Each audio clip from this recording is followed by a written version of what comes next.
নমস্কার। আজকে একটা ছোট গল্প বলছি। বাংলার নবাবী শাসন সেটা সিরাজউদ্দৌলার পরে মীর জাফর ইংরেজদের দয়ায় অধিষ্ঠিত হয়েছিলেন, সবাই জানা। কিন্তু এই মীর জাফর নিয়ে একটা গল্প বলছি।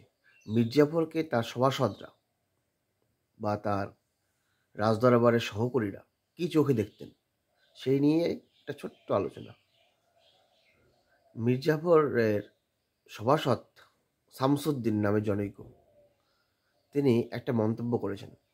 সমকালীন ঐতিহাসিক গোলাম হোসেন তার এই কাহিনীটা তুলে ধরেছেন। মীর জাফর তার সভাসদ শামসুদ্দিনকে একদিন প্রশ্ন করেন যে আপনি নাকি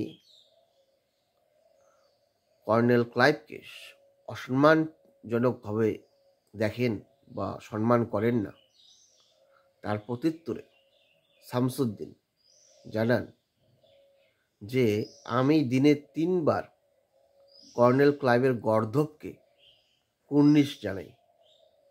আমি কর্নেল ক্লাইভের গর্দভকে 3 বার কুর্নিশ না জানিয়ে জলস্পর্শ করি না, আর আমি কর্নেল ক্লাইভকে সম্মান করি না।